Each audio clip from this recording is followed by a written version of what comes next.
Hey, do you know what today is? Today is the day you start a new Magic Treehouse book.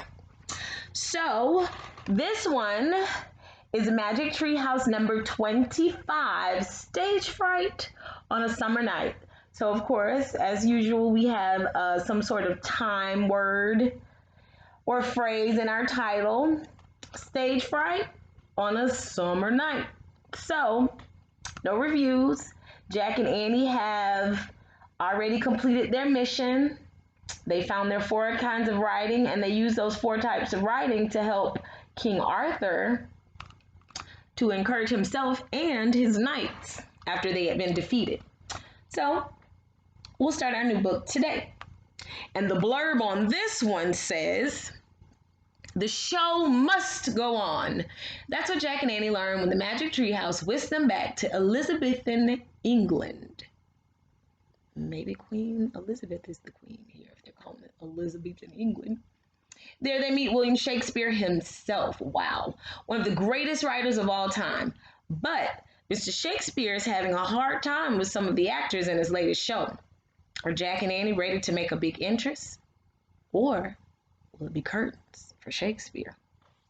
Let's get started.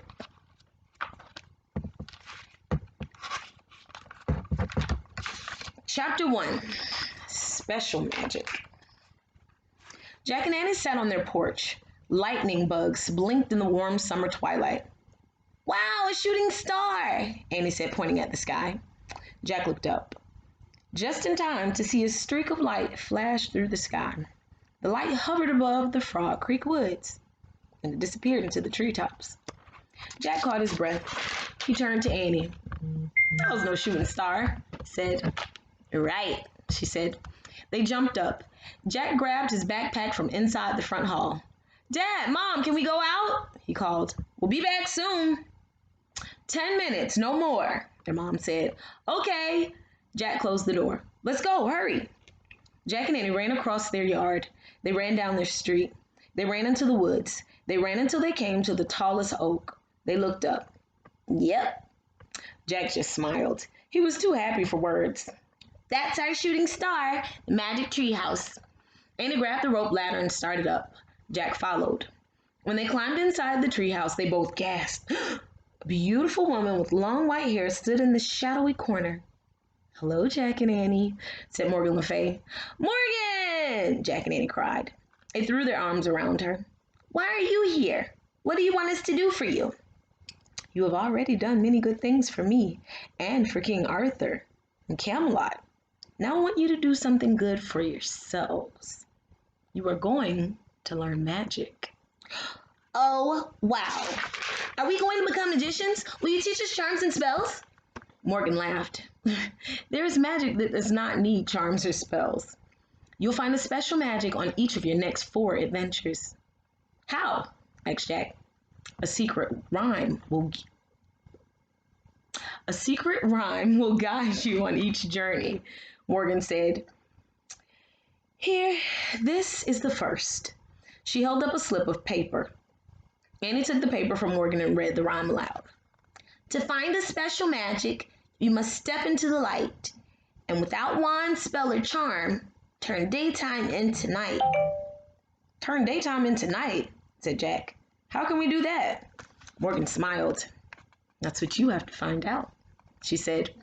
Jack had lots of questions, but before he could ask any of them, a flash lit up the treehouse. He closed his eyes against the light. When he opened them, Morgan Le Fay was gone. On the floor where she had stood was a book. "Morgan didn't tell us enough," said Jack. "But she left us this research book." Annie picked up the book. "And it'll tell us the first place to go." Annie held the book up to the gray light at the window. The cover showed a busy river with boats and a bridge. The title was Merry Old England. "What's OLDE mean?" asked Annie. "I think that's the old way of spelling old. You say it the same." "So we're going to merry old England to find magic? That sounds fun. Ready?"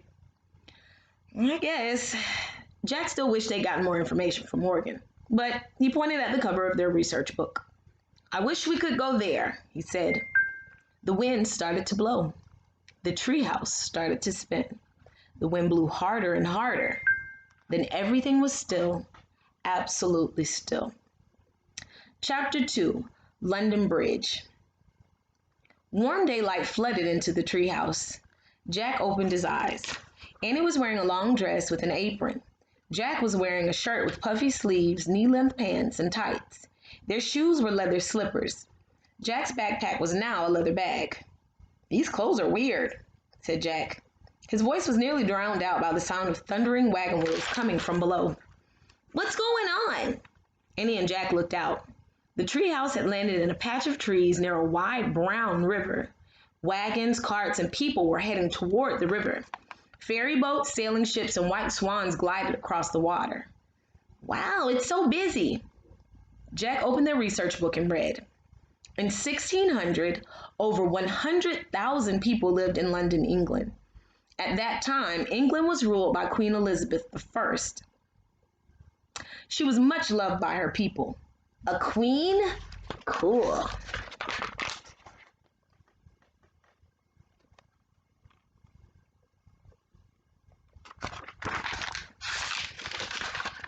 Jack took out his notebook and wrote, London, 1600, Queen Elizabeth I.